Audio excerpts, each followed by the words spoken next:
Infinity Train. More like Finity Train.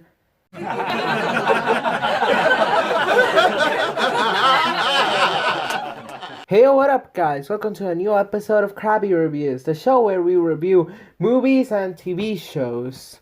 Today we are going to be reviewing Cartoon Network's new miniseries, Infinity Train. Now, I actually remember when the pilot of the series came out on Cartoon Network's channel as a mini-sode. I really liked it, and a lot of people did too. And it's actually probably their most famous mini-sode so far.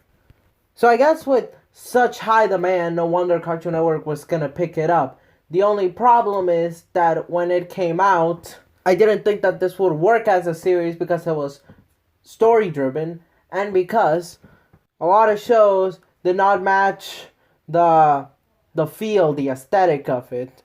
But more recently, I feel a lot of TV networks, especially Disney Channel with their series Amphibia, have been going in a very good direction with their cartoons.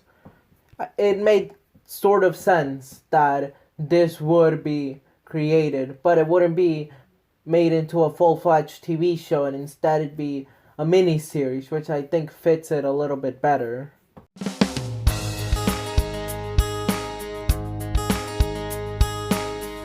This series is funny, it's comedic, it's dark, it's emotional. If you're a teenager, you're gonna absolutely love it. It's relatable, it's nerdy, it's geeky, it's intriguing. All the characters are interesting, they all have a backstory, they all have layers to themselves. This show deals with a lot of themes of growing up, and I guess the denial that comes along with growing up, which I personally relate and understand. It's great all around.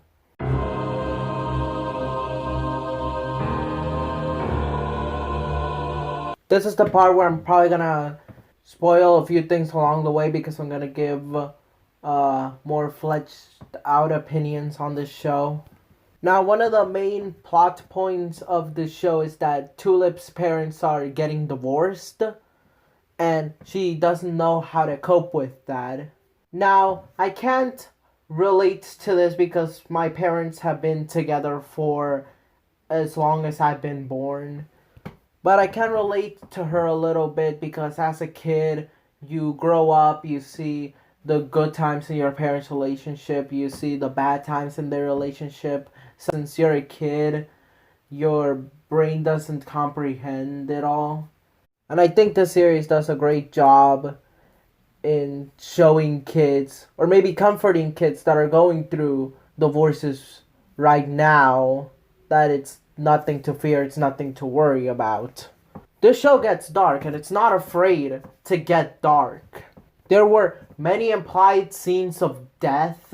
There was an actual death.